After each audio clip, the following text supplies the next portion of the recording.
इसके बाद फिर टॉपिक स्टार्ट करेंगे, है ना। तो वैसे गुरुत्वाकर्षण होता क्या है यार? गुरुत्वाकर्षण क्या है? पृथ्वी अपनी ओर आकर्षित करती है। तो क्या पृथ्वी भर आकर्षित करती है कि हर चीज आकर्षित करता होगा?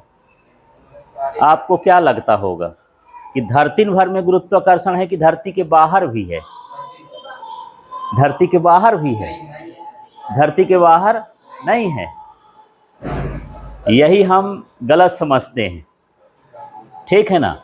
पूरे ब्रह्मांड में गुरुत्वाकर्षण बल पाया जाता है, ठीक है। हर वस्तु एक दूसरे को क्या करती है? आकर्षित करती है। जैसे सूर्य का चक्कर पृथ्वी लगाती है, तो उसको लगाने के लिए भी एक बल चाहिए, और वो बल क्या है? गुरुत्वाकर्षण बल, है ना।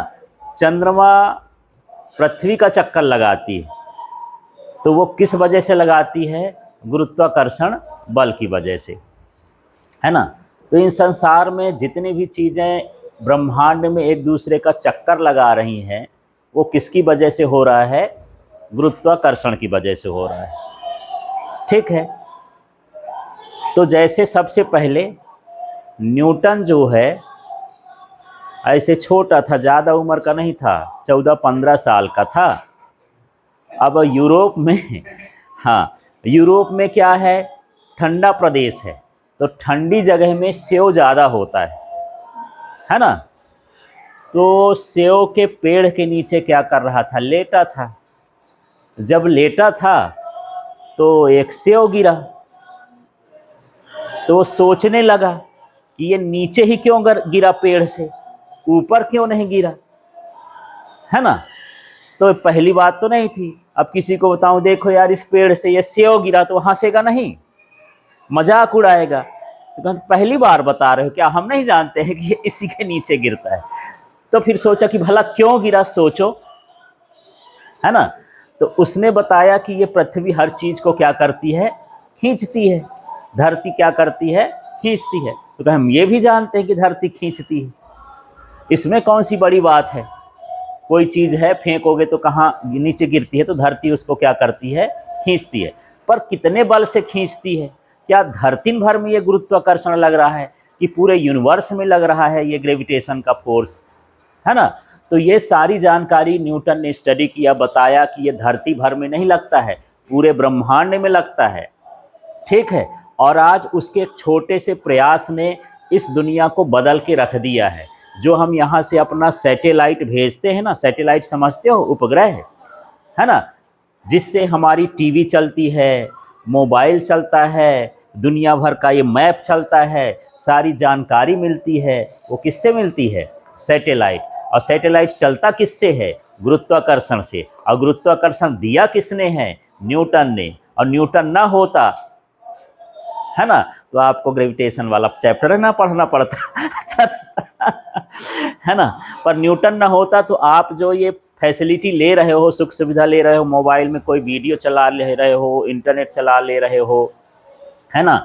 अभी पता चल जाएगा कि कहाँ पर कौन सा मौसम रहेगा, कितने टाइम बारिश होने वाली है, कितने टाइम हवा चलने वाली है, कहाँ लोकेशन क्या है। गूगल मैप खोले आप, डायरेक्शन का पता कर लेते हो। ये सारा कुछ किससे चलता है?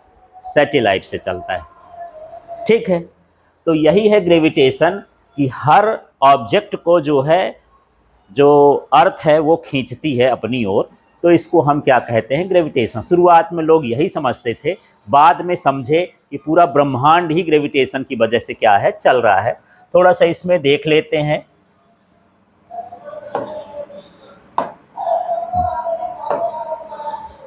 I think rain will start just now. We have to reach our home as soon as possible. Yes, you are right. Oh, rain has started.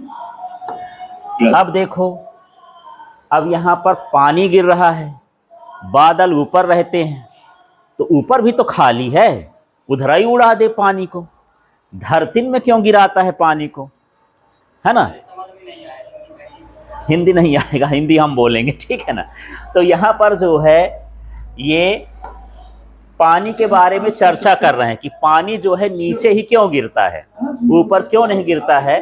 तो यहाँ पर जो पानी है वो नीचे इसलिए गिर रहा है कि पृथ्वी क्या करती है, गुरुत्वाकर्षण बल लगाती है। और इसका भी एक इलाका है कि कहाँ तक लगाएगी, कितना दूर तक लगाएगी, उसको हम आगे इस चैप्टर में और पढ़ते जाएंगे। तो यहाँ पानी का गिरना, ये जो पत्ते हैं इनका गिरना, और भी जो वस्तु आप ऊपर फेंकते हो हर वस्तु कहाँ आती है, नीचे आती है। तो ये किसकी वजह से आती है, गुरुत्वाकर्षण की वजह से आती है। ठीक है, अगला स्लाइड देख लेते हैं। अब गुरुत्वाकर्षण क्या है, हर वस्तु को पृथ्वी अपनी ओर क्या करती है, खींचती है ना। Earth attracts every object towards its centre, पृथ्वी अपने केंद्र की ओर हर वस्तु को खींचती है, उसी को हम क्या कहते हैं, गुरुत्वाकर्षण। देखते हैं गुरुत्वाकर्षण का उदाहरण देखो, ये अपना सोलर सिस्टम दिख रहा है ना। इसमें ये क्या है, सूर्य है। ये जो है प्लैनेट आपको दिख रहे हैं, ग्रह दिख रहे हैं, ये सूर्य का क्या लगाते हैं, चक्कर लगाते हैं। ऐसा क्या वजह है, कौन सा घूस दे दिया है सूर्य कि भैया तुम मेरे चक्कर लगाना, मुझे छोड़ के मत जाना, क्या कर दिया है ये, है ना। तो ये क्या कर दिया है, इन सभी के क्या गुरुत्वाकर्षण लगा रहा है। इसको भी ये क्या कर रहे हैं, खींच रहे हैं। जैसे आप धरती में रहते हो, धरती को छोड़ के जाना भी चाहो कि चलो यार मैं उठा के तुमको फेंक देता हूँ, फिर टपक के नीचे ही गिर जाओगे, पृथ्वी इसको खींच के रखती है। ऐसे ही सूर्य इन सभी को खींच के रहता है ना। और सारे ग्रह उपग्रह किसकी वजह से घूम रहे हैं, हाँ, ग्रेविटेशनल फोर्स की वजह से, माने गुरुत्वाकर्षण बल की वजह से। अब ये पानी बेचारा चल तो रहा है, बाढ़ आ गई, ऊंचा भी रहा है, तो इसको बाहर चला जाना चाहिए, फिर थोड़ी देर में ऊंचा होने के बाद नीचे ना जाता है, क्योंकि धरती उसको खींच लेती है, बोलती भैया तुम्हारी क्षमता इतनी है, ज़्यादा दूर नहीं जा सकते हो मेरे से, मेरे पास है आओ। ठीक है, तो ये पृथ्वी पानी को, हवा को, हर सामान को, हवा को भी खींच के रखी है ना। ये सारे चीज को क्या करती है, खींच के। इसलिए मैं उस दिन बता रहा कि पृथ्वी में हर चीज लटकी हुई है, नीचे नहीं गिरती है। और नहीं गिरती है वजह यह है कि हर चीज को वो क्या करती है, अपनी ओर खींचती है। और जैसे आप सोच रहे हो, मैं उस दिन भी बताया था कि आप बैठे हो तो आप ऐसे बैठे नहीं हो, आप ये मत सोचो कि हम यहाँ बैठे हैं, आप यहाँ बैठे हो। हर चीज यहाँ पर, पानी, हवा, हर चीज इसमें क्या है, लटकी हुई है। बस इसलिए नहीं गिर रहे हो कि पृथ्वी आपको खींचे हुए, पकड़े हुए है। जिस दिन ये खींचना बंद कर देगी उस दिन आप जो है लापता हो जाओगे, इधर से पता न चलेगा। ठीक है, अब यहाँ पर ग्रह जो हैं सूर्य के किस तरह से चक्कर लगाते हैं, तो एक केपलर साइंटिस्ट थे, केपलर ने बताया कि सारे ग्रह किस तरह से सूर्य के चारों ओर चक्कर लगाते हैं, है ना। तो पहला हमारे पास है लॉ ऑफ ऑर्बिट्स, कक्षा का नियम। क्या है, कक्षा का नियम, कि सभी ग्रह सूर्य के चारों ओर ये इलेप्टिकल पाथ में, माने परवलयाकार पाथ में, दीर्घवृत्ताकार रास्ते में क्या करते हैं, चक्कर लगाते हैं। माने गोल गोल नहीं घूमते हैं। इनका रास्ता देखो वृत्ताकार है क्या, इसको हम क्या बोलेंगे, दीर्घवृत्ताकार। ये किस तरह से हैं, हाँ। अब दीर्घवृत्ताकार का मतलब समझ लेते हैं। यहां पर आपको दिखाई दे रहा होगा ये वाला पार्ट, है ना। दीर्घवृत्ताकार में 2 सेंटर होते हैं। दीर्घवृत्ताकार में कितने सेंटर होंगे, 2। जैसे पृथ्वी है, ये है वृत्त, तो वृत्त का कितना केंद्र होता है, 1, है ना। और यदि मैं 2 वृत्त आपस में जोड़ दूं, एक वृत्त ऐसा बन जाए और बीच की लाइन मिटा दूं, है ना, यहां बीच की लाइन मिटा दूं, मान लो ये वाला पूरा पार्ट क्या बन जाएगा, अब ये क्या बन गया, दीर्घवृत्त। जब 2 वृत्त आपस में जुड़ जाएंगे तो हम उसको क्या बोलेंगे, दीर्घवृत्त। अब दीर्घवृत्त में कितने सेंटर हो गए, 2। इनको सेंटर नहीं बोलते, नाभि बोलने लगते हैं। ये दीर्घवृत्ताकार का ये क्या कहलाया, नाभि, है ना। तो इस दीर्घवृत्त में कितने नाभि होंगे, 2। तो एक नाभि पर क्या रहता है, सूर्य रहता है। ठीक है, तो हम इसको अब लिखना चाहें कि कक्षा का नियम क्या है, तो क्या बोलोगे कि सभी ग्रह सूर्य के चारों ओर दीर्घवृत्ताकार मार्ग में चक्कर लगाते हैं, जिसके एक नाभि पर सूर्य होता है। बोलो तो भला, इसका नाम लो। पृथ्वी नहीं बोलना है, कोई भी ग्रह हो सकता है, तो क्या बोलोगे? सभी ग्रह। फिर इसका नाम, दीर्घवृत्ताकार कक्षा में सूर्य के चारों ओर चक्कर लगाते हैं, जिसके एक नाभि पर सूर्य होता है, तो all planets move in elliptical path. ठीक है, where in one nuclei sun is situated. ठीक है, तो इस तरह से ये इसका पहला नियम हो गया। और इसी के चक्कर में हमारे यहाँ दिन और वो होते हैं, माने मौसम बदलता है। हाँ, ठंडी गर्मी सर्दी जो होती है। ठीक है, जैसे मान लो ये पृथ्वी है, पृथ्वी को नीला ग्रह कहते हैं ना, नीला नीला लिख रहा है, तो यदि ये दूर है तब ठंडी हो जाएगी, आँच कम पहुँचेगी। दूर रहेगा तो आँच मान लो यहाँ आगी या लगी है, तो दूरी से तपिया तक क्या लगेगा यार, दूर से तापोगे तो थोड़ा उतनी गर्मी नहीं आएगी, तो इसको कम गर्मी मिलती है। और जैसे यहाँ आएगा तो जलाइन देगा, गर्मी चालू हो जाती है। तो ऐसे होता है कि जब पास में आता है तो गर्मी, दूर जाता है तो ठंडी, बीचों बीच रह गया तो बरसात हो जाता है। तो इस तरह से मौसम बदलने का कारण यही है। यदि मान लो ये मार्ग वृत्ताकार होता, कैसा होता? वृत्ताकार, तो हमारे धरती में मौसम कैसा होता? एक समान होता, न ठंडी होती, न सर्दी होती, न गर्मी होती, आपको मजा न आता, जिंदगी नीरस लगती, क्या यार वही वही हो रहा है ना। मौसम बदलता है, आपका माइंड बदल जाता है, सोच बदल जाती है, उसका भी मजा लेते हो। ठीक है, ऐसे समझ में आया ये। इसके बाद हम इसका दूसरा भाग देख लेते हैं, इसका दूसरा भाग क्या है। तो इस तरह से पृथ्वी चक्कर लगाती रहती है ना, तो कैसे मार्ग में लगा रही है? दीर्घवृत्ताकार में। अब इसका यह है लॉ ऑफ एरिया, उसको समझते हैं, क्षेत्रफल का नियम। अब क्षेत्रफल का नियम क्या कहता है? सूर्य से ग्रह को मिलाने वाली रेखा समान समय में समान क्षेत्रफल तय करती है। माने 1 घंटे में यदि वो 1 मीटर स्क्वायर क्षेत्रफल तय कर रही है, तो अगले 1 घंटे में भी कितना करेगी? 1 मीटर स्क्वायर करेगी। अगले 1 घंटे में वो कितना करेगी? 1 मीटर स्क्वायर करेगी। मतलब वो जितना समय लोगे उतना ही क्षेत्रफल वो निकालेगी।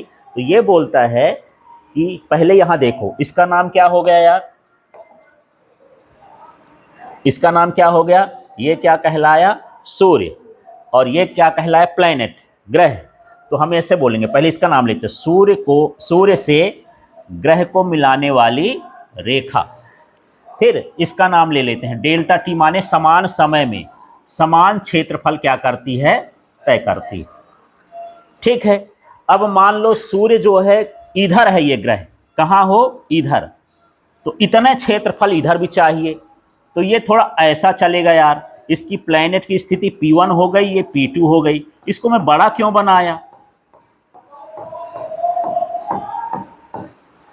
क्योंकि ये क्षेत्रफल ऐसे लंबा लंबा है ना, इसको मैं सिकोड़ के रखूंगा तो बड़ा ना हो जाएगा। क्षेत्रफल हमको बड़ा, ये भी 1 घंटे में क्षेत्रफल है, और मान लो ये भी कितने में है? 1 घंटे में है, पर ये छोटा दिखता है, ये बड़ा दिखता है। तो क्षेत्रफल कैसा होगा? बड़ा कि छोटा? जैसे मान के चलो 1 गिलास पानी है, ठीक है, इसमें जो है 1 लीटर पानी है, ऐसा एक हम जग ले लिए, उसमें 1 लीटर पानी, और एक थाली रख लिए, ठीक है, इसमें भी 1 लीटर पानी, उतना ही समा रहा है, मान के चलते हैं। किसका क्षेत्रफल ज़्यादा है? देखने में तो ऐसा दिख रहा है, पर दोनों का क्या है? बराबर है। ठीक ऐसे ही है, यहाँ बड़ा दिख रहा है, पर दोनों का क्षेत्रफल कैसा है? समान है। मतलब जब सूर्य के पास होता ग्रह तो थोड़ा तेजी चलता है, क्योंकि इसको ज़्यादा क्षेत्रफल तय करना है ना। दूर रहेगा तो कैसा चलेगा? धीरे धीरे चलेगा। सूर्य के पास आ जाओगे तो गुरुत्वाकर्षण का मान बढ़ जाएगा, बोलेगा भैया आ गए हो, थोड़ा जल्दी जल्दी घूमो, मैं बल लगा रहा हूँ, चलो जल्दी जल्दी। और दूर जाओगे तो कैसा हो जाएगा? वो धीरे धीरे चलना चालू कर देता है। क्यों? तो यही ये बोलता है, ऐसा क्यों होता है? क्योंकि ये अपना क्षेत्रफल क्या करना चाहता है? बराबर। जितना क्षेत्रफल यहाँ तय करता है उतना ही क्षेत्रफल यहाँ भी तय करना चाहता है। कि यहाँ मान लो 50 वर्ग मीटर का क्षेत्रफल लिया है, तो इस एरिया में भी कितना होना चाहिए? 50 वर्ग मीटर होना चाहिए। तो क्षेत्रफल को बड़ा ना करेगा, पास में है तो। ठीक है, तो दोनों का ये क्षेत्रफल क्या होता है? बराबर होता है। तो अब इसको परिभाषा में कैसे लिखेंगे? ऐसे लिखेंगे, सूर्य से ग्रह को मिलाने वाली रेखा, ठीक है ना, समान समय में समान क्षेत्रफल तय करती है। ठीक है, line joining to the planet to the sun sweeps equal area in equal interval of time. इसको हम क्या बोलते हैं? लॉ ऑफ एरिया, क्षेत्रफल का नियम, ये केपलर ने दिया। ठीक, और इससे हमको ये समझ में आता है कि जब प्लैनेट ग्रह दूर होता है तो धीरे गति करता है, और जब पास रहता है तो वो तेज गति, माने उसकी क्षेत्रीय चाल, एरियल वेलोसिटी, इसकी क्षेत्रीय चाल क्या होगी? कम, और यहाँ पर क्षेत्रीय चाल क्या होगी? अधिक हो जाएगी। ठीक है, ऐसे समझ में आया ये क्या? आगे थोड़ा सा बढ़ते हैं और अब आगे देख लेते हैं यहाँ। तो दूसरा नियम था, बोल लोगे? नाम लो इसका। सूर्य से ग्रह को मिलाने वाली रेखा समान समय में समान क्षेत्रफल तय करती। ठीक है, अब इसके बाद हम देख लेते हैं इसका।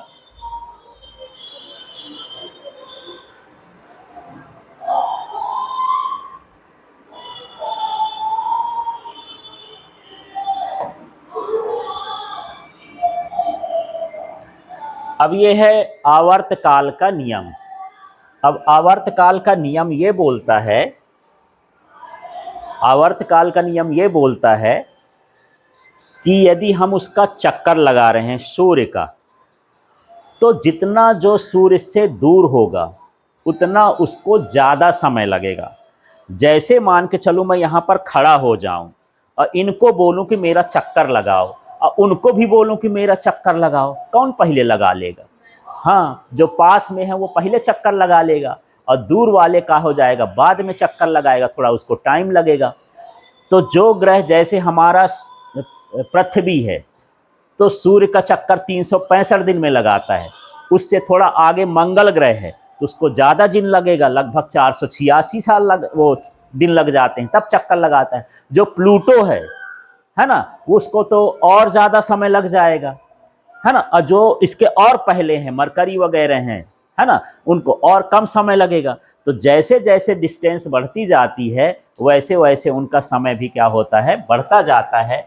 और ये हम कह सकते हैं ये है आवर्तकाल। आवर्तकाल का मतलब होता है कि एक चक्कर कितने समय में वो पूरा करता है। जैसे मैं यहाँ से चालू किया और घड़ी में देखा कि अभी जो है 7:20 है, अब मैं वहाँ से चक्कर लगाती हुए फिर यहीं पर पहुँचा तो ये हो गए 7:22।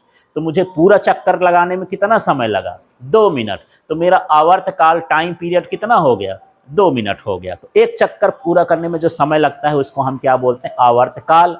तो मैं तो छोटा चक्कर लगाता हूँ यार, पृथ्वी तो बड़ा चक्कर लगाती है, सूर्य का चक्कर लगाती है, उसका घेरा तो बहुत बड़ा है ना। यहाँ से जो सूर्य से पृथ्वी की दूरी है 15 करोड़ किलोमीटर है ना। तो उसकी त्रिज्या कितनी है? 15 करोड़ किलोमीटर। उतना चक्कर वो लगाती है पूरा करने में तो 365 दिन लग जाते हैं। ठीक है, तो अब इसको पढ़ेंगे कैसे? इसको पढ़ने का सीधा तरीका है, ये लिखा है t² माने आवर्तकाल का वर्ग। इसको क्या पढ़ेंगे? आवर्तकाल का वर्ग। और ये r³ का मतलब हो गया ग्रह से सूर्य की औसत दूरी। क्या? ग्रह से सूर्य की औसत दूरी का घन, ये समानुपाती होता है। तो जो हमारा लॉ पीरियड से आवर्तकाल का नियम इसके अनुसार है। बोलो तो इसको क्या कहलाया? किसी ग्रह के आवर्तकाल का वर्ग। क्या बोलोगे? किसी ग्रह के आवर्तकाल का वर्ग। हाँ, सूर्य और ग्रह के बीच की औसत दूरी, औसत दूरी के घन के क्या होता है? समानुपाती। याद नहीं करना है, सूत्र बोलता है, बस इससे बुलवाना है। कुछ खिलाना पिलाना तो बोल देगा। अब कैसे खिलाना है यार? इसको बोलो, ये क्या हो जाएगा? किसी ग्रह के आवर्तकाल। इसको क्या बोलेंगे? किसी ग्रह के आवर्तकाल का, फिर इसमें आ जाएंगे वर्ग। किसी ग्रह के आवर्तकाल का वर्ग, फिर इसमें आ जाएंगे, क्या हो जाएगा? सूर्य से ग्रह के बीच की औसत दूरी, फिर इसके बाद इसमें घन के, फिर इसमें आ जाता है समानुपाती होता है। बस ऐसे चक्कर सूर्य चक्कर लगाती है, तुम भी चक्कर लगा देना तो बन जाएगा। हाँ, तो बोलो, क्या बोलोगे इसको? हाँ, किसी ग्रह के, फिर इसको बोलो आवर्तकाल। इस टी का मतलब हो किसी ग्रह के आवर्तकाल का, वर्ग सूर्य और ग्रह के बीच की औसत दूरी के घन के समानुपाती होता है। और ये बताता है कि समानुपाती का मतलब होता है कोई चीज़ यदि बढ़ रही है तो बढ़ेगी और दो घट रही है तो घटेगी। माने यदि दूरी बढ़ेगी तो आवर्तकाल भी क्या हो जाएगा, बढ़ जाएगा। इसका सीधा मतलब ये है। ठीक है, तो इसको देखिए आपको कैसे बोलना है। The time period of square of time period of planet is directly proportional to the cube of average distance between the planet and the sun, है ना। तो इस तरह से यहाँ पर ये केपलर के कितने लॉ हो गए, 3 लॉ हो गए।